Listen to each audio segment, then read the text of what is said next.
Summer holidays vandachu, நம்ம GT Holidays vandachu. GT Holidays, South India's #1 travel brand. Chennai பல்கலைக்கழகத்தினுடைய சட்டத்துறை, மக்கள் கல்விக் கழகம், அம்பேத்கர் அகாடமி ஆகிய 3 அமைப்புகளின் சார்பில் ஆண்டுதோறும் நடத்தப்படுகின்ற இந்த அறக்கட்டளை சொற்பொழிவுடைய இந்த நிகழ்வுடைய தலைவர் பேராசிரியர் ஆம்ஸ்டாங் அவர்களே, வரவேற்புரை நிறுத்தியிருக்கின்ற முன்னாள் IAS அலுவலர் மதிப்பிற்குரிய செல்லப்பன் அவர்களே, அறிமுக உரை ஆற்றியிருக்கின்ற பேராசிரியர் தேவதாஸ் அவர்களே, நன்றி உரை நிறுத்தியிருக்கின்ற சட்டத்துறையினுடைய தலைமை பொறுப்பாளர் டாக்டர் ராஜசேகர் அவர்களே, வருகையில் இருக்கின்ற சான்றோர் பெருமக்களே, கல்வியாளர்களே, இருபால் ஆசிரியர் பெருமக்களே, மாணவ கண்மணிகளே, பெரியவர்களே, தாய்மார்களே, பத்திரிகையாளர்களே, உங்கள் அனைவருக்கும் வணக்கம். அம்பேத்கர் குறித்த இந்த சொற்பொழிவு ஆண்டுதோறும் நடக்கிறது என்பதை அறிந்து நான் மிகுந்த முயற்சி அடைகிறேன். அம்பேத்கரையும் என்னையும் இங்கே ஒப்பிட்டு பேசினார்கள். நிச்சயமாக அது கூடாது என்பதை நான் இந்த நேரத்திலே உங்களுக்கு அன்போடு வேண்டிக் கொள்கிறேன். அம்பேத்கருடைய ஆளுமை ஒருவரை பாதித்திருக்கலாமே தவிர அம்பேத்கருடைய ஆளுமையை இன்னொரு பிரிவு என்பது எப்போதும் இருக்க வாய்ப்பில்லை என்பதை நான் அறிவித்துக் கொள்கிறேன். The topic which was given to me, Dr. Ambedkar's contribution to social, political and constitutional thoughts in Indian polity, is a very wide subject. Of course, this topic has to be divided into 3 or 4 parts, and each and every part will get its own significance if a separate and identical lectures are being delivered. But in the late evening, I was given such a hard and crucial task to comprise everything in one capsule. I do not think that I am able to or I am competent to deliver up to your satisfaction. Still, I have to try here. Dr. Ambedkar said, I quote, "An educated man without humility and character is more dangerous than a beast if his education is detrimental to the society and the country." Unquote. I am very happy that this university, professors and students are really the noble educated persons as Ambedkar visualized in his thoughts. For that alone, I have to express my thanks to the Department of Legal Studies and the Educational Trust, Ambedkar Academy and professors and students of this university. No doubt everybody knows Dr. Ambedkar is the architect of the Constitution. Even the people are not aware of the constitutional provisions. In some of the quarter, Ambedkar is identified as an icon for the Dalit rights. Since the country is divided on caste, each and everybody is having inculcated with caste feeling in their mind, wanted to give a label for Ambedkar in order to minimize his size of knowledge and weight throws in the academic area. However, Ambedkar is having many dimensions. In one part of time, he wrote Karl Marx and Buddha. People are saying that left quarter, the comparison itself is wrong. Ambedkar vehemently said, "Look, I am the first person returned with foreign abroad doctorate degree in economics. Don't teach me." Then he set up the reasons how Karl Marx and Buddha address the various issues in the society, including economics. Then everybody stopped to criticize Dr. Ambedkar. So in that sense, he is an economist. No doubt he is a constitutional architect. No doubt he is a big financial, diligent brain. When Dr. Manmohan Singh was the Finance Minister of India in Rajya Sabha, he openly admitted where I got the realization of globalization thought little bit. I got all ideas from the Ambedkar book, namely Problem of Duty. So economic knowledge, social knowledge, political knowledge, constitutional knowledge. So all this domain, a person is having very vast knowledge, cannot be matched with anybody in the world. Now, I think that legal fraternity also present here, those who are studying law and those who wanted to know the constitutional validity and constitutional provisions of the so-called politics and lectures in the constitutional background. I must say a few words about how the constitution came into existence.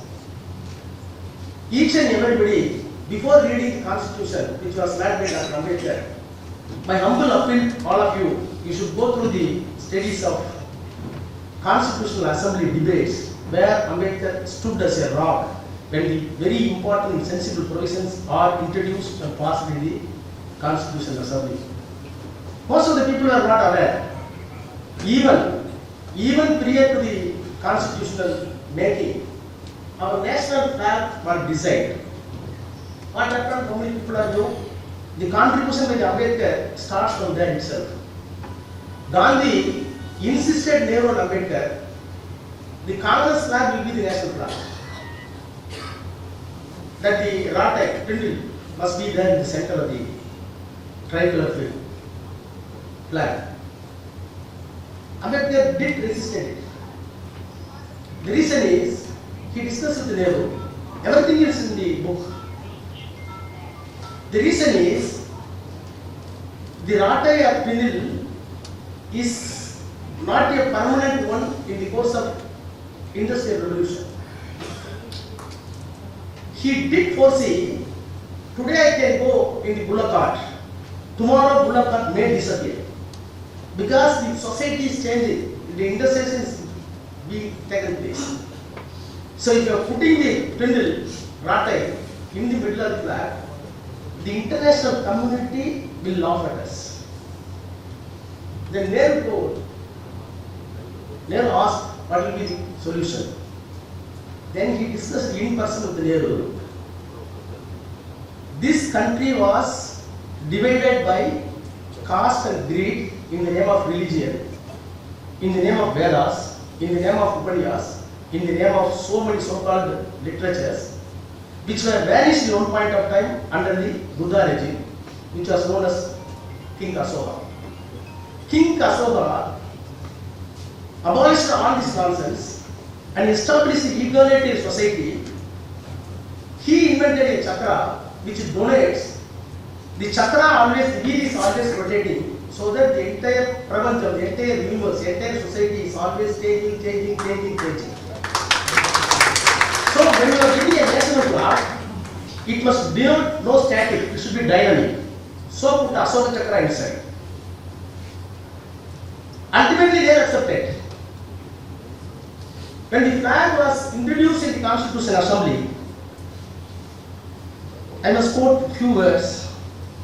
Dr. Radhakrishnan, with the ulterior motive of telling Radhakrishnan. If you are telling Nehru, people will say, oh Nehru. If I am saying Ambedkar, no. I am telling Dr. Radhakrishnan what he said. When the flag was introduced in the Constitutional Assembly, so many people did their lecture. Dr. Radhakrishnan says, I should 18 July 1947, for approval the Ashoka Chakra was placed in the middle of the flag as Nehru's choice. On the recommendation of Ambedkar, he said on that occasion, I quote, I should like you to think, that the Ashokan period in Indian history was essentially an international period. It was not narrowly just a national period, it was a period when India's ambassadors went abroad for faraway countries, not in the way of an empire and imperialism, but ambassadors of peace, culture and goodwill.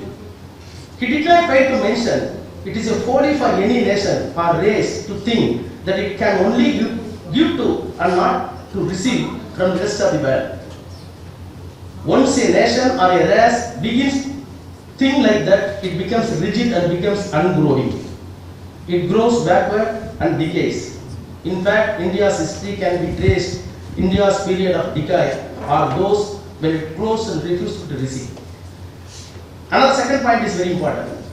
Ashoka wheel represents a wheel of law, a wheel of dharma.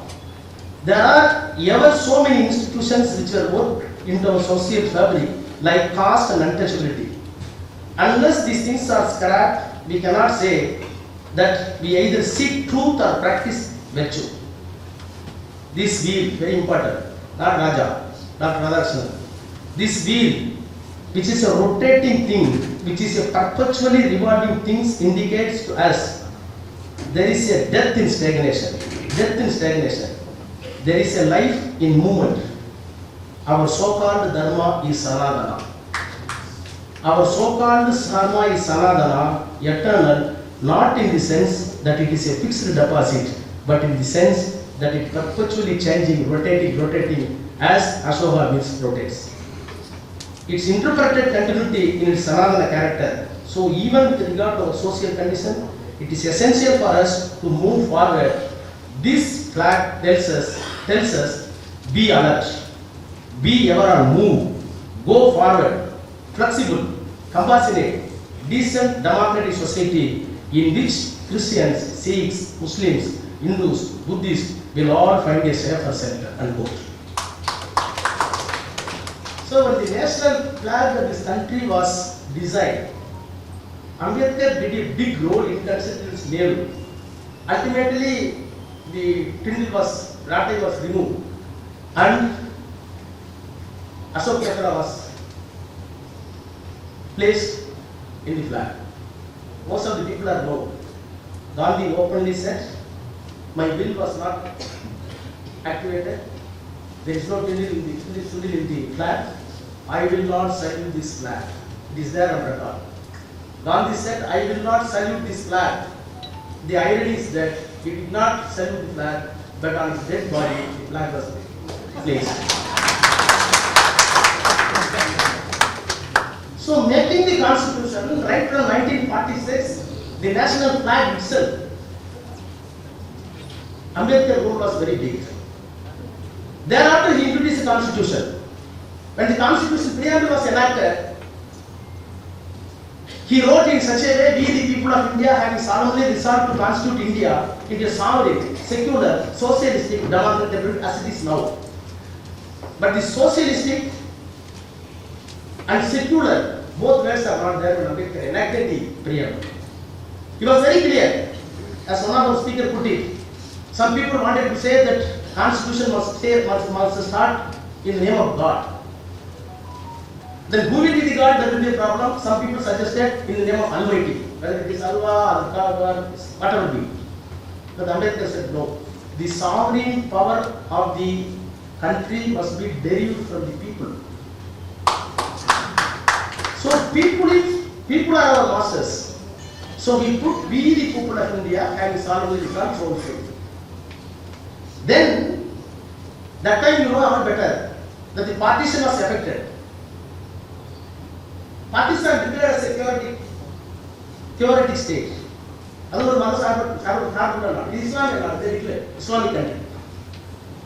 But whereas in India, Muslims are there, Christians are there, Hindus are there, Sikhs are there, other minorities like Buddhists, Jains are there. How many languages? More than 6,000 languages. How many castes? More than thousands. What type of food are available across the country? What is available in Tamil Nadu? You cannot get it in Kashmir. What is available in Manipur? You cannot get it in Madhya Pradesh. Whatever your dress, your veti and shatai cannot be available in other state. Rajasthani kurta cannot be here. So, food habits, clothes, civilization, culture, everything is different. That is why Nehru and Ambedkar clearly called it is not a nation, it is not a single country, it is a subcontinent of culture of all. So how the country can be united? How the country is united? Ambedkar was very clear in the Constitutional Assembly. A country can be united if you are admitting and recognizing the differences of the people on their own inheritance. You cannot say one language. No doubt Ambedkar wants a powerful center, a strong center he need. I belong to Dravidian party which is not acceptable to us. Why I am being called I do not know, but there is a similarities and identical aspect of Periyar and Ambedkar. The reason is Ambedkar is the first person who said and who wrote that if at all any race, any community are eligible to claim this country is their own, they are Dravidians. The entire country was Dravidian country, Nagas. When the Aryan invasion came in the north, slowly the Dravidians are pushed to south, and south is remaining as a Dravidian. The real owner of this country is really Dravidian, not Dravidian. The real language is Tamil. This is not said by Periyar or Anna, Kalaignar Karunaநிதி or M.K. Stalin, our honorable chief minister. This was written in his book. In such a manner, Dravidian ideology was accepted by Dr. Ambedkar, so that I came from the school of thought of Dravidian ideology, and I am saying that Ambedkar needs a strong center, which is not acceptable to us. That does not mean Ambedkar wanted to have a monarchy in the government. Please go to the thoughts on linguistic states. Few days back, and I was reading again Ambedkar, I got what we call some flash of thoughts in my mind. The delimitation should be, of course, not on the basis of population alone. Please take note of this. All your people are learned here. The delimitation is being opposed by all, including DMK and all every person, on the basis of the population. Simply because population was controlled by us, don't penalize. That is our defense. The real defense is lying with Dr. Ambedkar. Ambedkar says this country is having multi-linguistic, multicultural. When you are having multicultural, multi-linguistic, the representation should not be on the head count. How many people are Tamilians? So you are having 40 MPs including Pondicherry. If Maharashtra is having more than, they will go 80. No.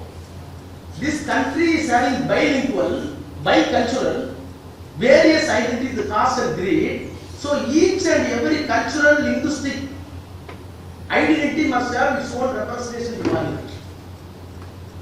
So it is not how many people are we having, how many headphones are we having, how many cultures, how many languages are we having. All this must be reflected in parliament proportionately, not on the basis of the population.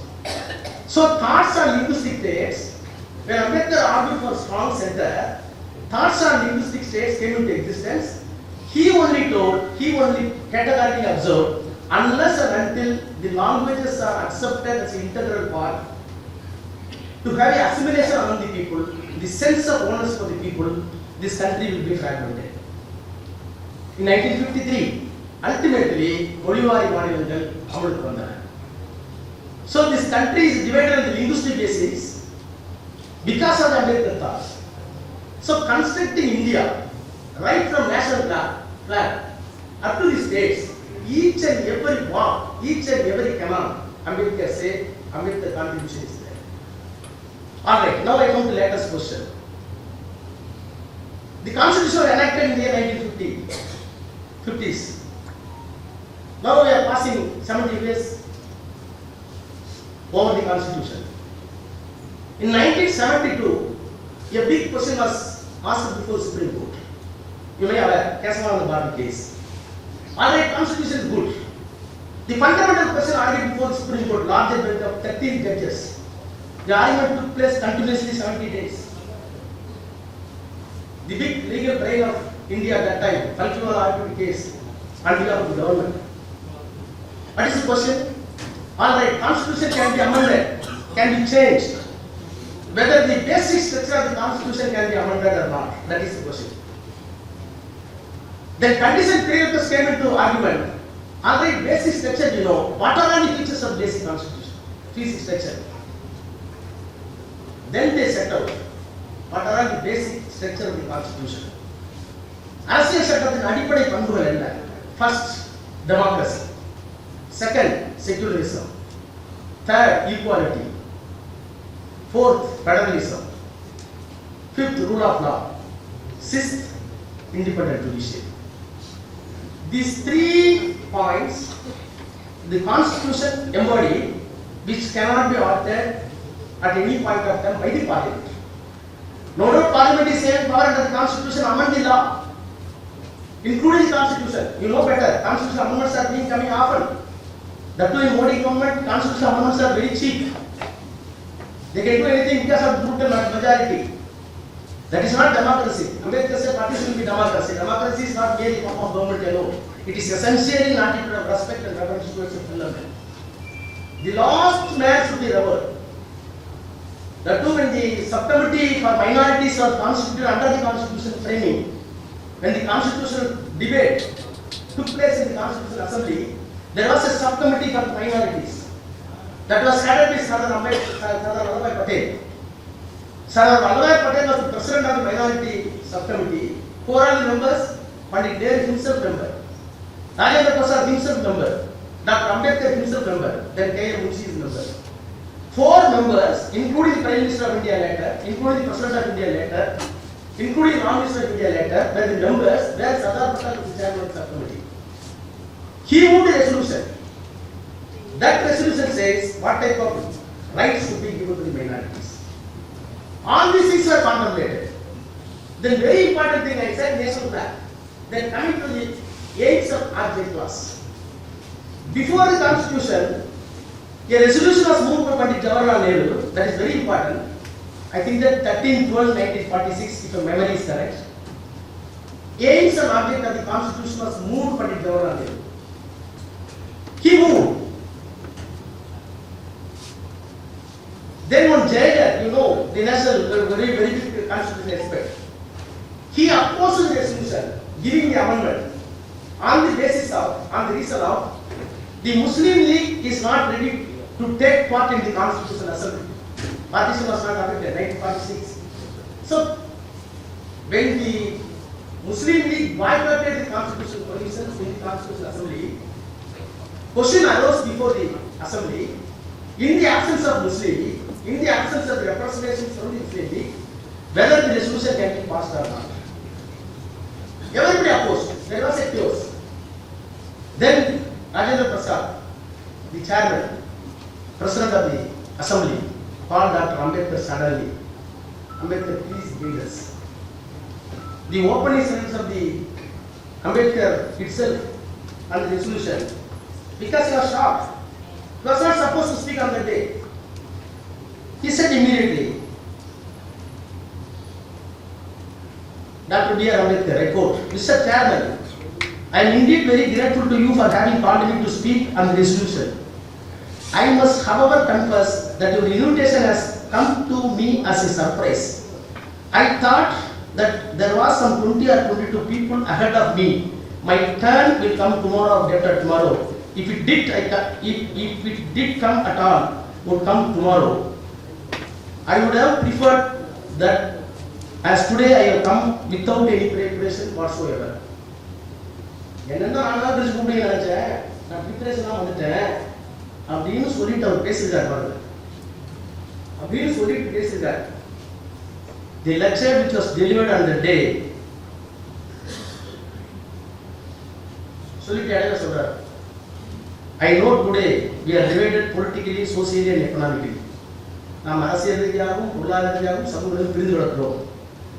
We are a group of varying camps. And I may go even to extent of confessing that I am probably one of the leaders of such camp. நமக்குள்ள பல குழுக்கள் சண்டை போட்டுட்டு இருப்போம். அப்படி சண்டை போடுற குழுவுக்கு நானும் ஒரு குழுக்கு தலைவராக இருக்கேன்.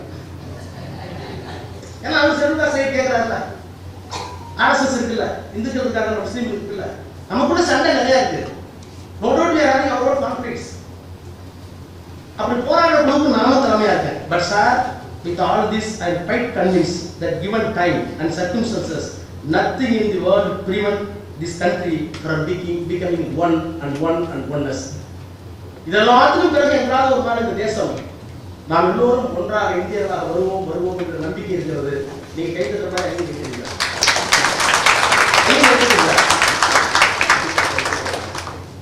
சொல்லிட்டு அப்ப சொல்றாரு, our difficulty is not about the ultimate future. Our difficulty is how to make the heterogeneous mass that we have today take a decision in common and march on the way which leads to us unity. Our difficulty is not with regard to the ultimate, our difficulty is with regard to the beginning. இப்போ எப்படி தொடங்குறதா நமக்கு தெரியல. ஒரு ஜாதி இருக்கு, ஒரு மதம் இருக்கு, ஆசை இருக்கு, எப்படி எழுதுறது, இதெல்லாம் எப்படி அட்ரஸ் பண்றது, ஏகப்பட்ட பிரச்சனை இருக்கு, மைனாரிட்டிஸ் இருக்காங்க. So our difficulty is not with regard to the ultimate, our difficulty is with regard to the beginning. Mr. Chairman, therefore, I should have thought that in order to make up as willing friends, in order to induce every party, every section of this country to take on board, it would be an act of greatest statesmanship for the majority, even to make a concession to the prejudices of the people who are not prepared to march together. இந்த சூழலுக்கு நம்மளாம் நடந்து போறோமே, இந்துக்களாக இருந்தாலும் majority பீப்புளாக இருந்தாலும் இந்த மார்ச்சுக்கு வர முடியாத மார்ஜினேஸ் இருக்காங்க. யார் அவர் சொல்றது இஸ்லாமியில் தாக்கப்பட்ட மக்கள் சூழ்நிலை என்னாலே தெரியாத மக்கள் இருக்காங்கல்ல, அவங்கள நீங்க ரெகனைஸ் பண்ணலன்னா இந்த சூழ்நிலை நிற்காது. So when the minority resolution was placed before the Constituent Assembly, Ambedkar did a big role. When the national flag was placed before the Constituent Assembly, he took a very big role. Now I am coming for secularism. As I earlier said, that secularism is not in the Constitution preamble. K.T. Shah, one of the members in the Constituent Assembly, he raised a question that the words secular and socialist must be included in the preamble of the Constitution. Ambedkar vehemently denied. The reason is, he said, as far as socialism is concerned, we cannot dictate a country to be a socialist country. So what type of country is? He said, the Indian economy cannot stand alone in point of time. The economy may be universal. The global economy will change, under which India may be a part, for which I cannot dictate this country is a socialist country. It is true.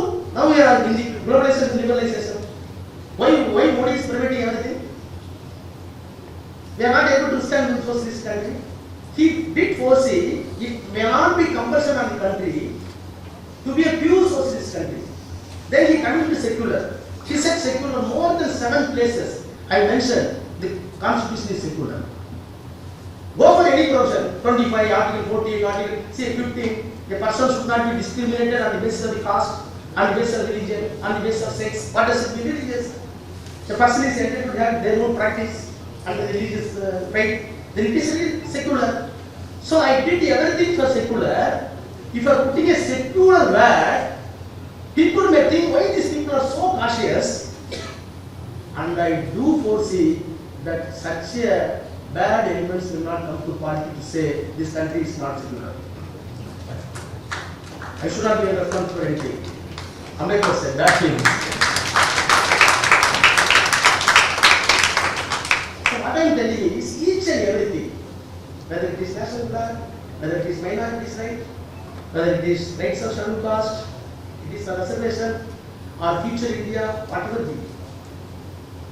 the thoughts which has been rendered by Ambedkar still save this country in spite of the country has been placed in bad hands. We are fighting still before the people. No doubt, Vice President of India, a constitutional head, number 2 place in the Constitution, he said in the Speaker's Conference that the basic section of the Constitution should be amended as in the case of the Barbie case. There are larger bench, 13 judges, where categorical 1972 itself, Parliament is entitled to amend the law any time, any constitutional provisions, except basic section of the Constitution. Now, Vice President of India, who took oath on the Constitution, vehemently said at official meeting that the basis of the Constitution should be amended. What does it mean? It should be not secular. So, such a dangerous days we are meeting. I do not know what type of courageous Madras University is having to hold this lecture. Because Ambedkar's contribution for saying it will be against the government. In spite of that, you have to speak about the truth. So, Ambedkar did see, yes, there were the fragmentations on the basis of the caste, on the basis of the religion. In spite of that, he needs a strong India in which all resolution can be possible within the legal framework of the Constitution. Still people are having faith upon the constitution. Everybody fighting against the state government, against the central government, even against all institutions. But still they are having faith under the constitution. That is why still we are, to some extent we are little bit peace. However, I am little bit worried about the independent judiciary, which was the basis of the constitution. As a lawyer, not I am speaking any politics. I said in the parliament itself, the Ayodhya verdict, which was given by the larger bench, the first time in India as a student of law, I said, a judgment was delivered in a crucial issues where the author of the judgment is not at all there. Suppose 5 people are sitting in the bench, there must be a name who wrote the judgment and the remaining 4 should concur. If a judgment is unanimous out of the 5 judges, there must be an author. This judgment was written by me, A. Raja. Then remaining 4 judges have to concur. That is a very big shock. No judge signed who written the judgment, but judgment came out. After 3 years, one of the judges said, God directed me to write. The problem is, right itself is between Allah and Ram. Both are God. Which God gave direction to you? If Ram gave a direction to whatever Jalsa, Allah. This is independent judiciary. I am not attributing any motive to the judiciary. But what is real judiciary today? Whether Ambedkar did see all these things. So independent judiciary, rule of law, secularism, federalism. See what was done by our Chief Minister Education. The governance power. First time, I think that the only Chief Minister in India who fought against the constitutional head of the state and got into Justice Patanjali was very famous in 1960s in Supreme Court. He openly said, we are having every power disgraceful under Article 242. If the law is not made by Parliament, we can make laws. Not mere interpretation of the Constitution. We can make law. What we are dealing in judgment, it becomes the law of this land. We are having such a disgraceful power.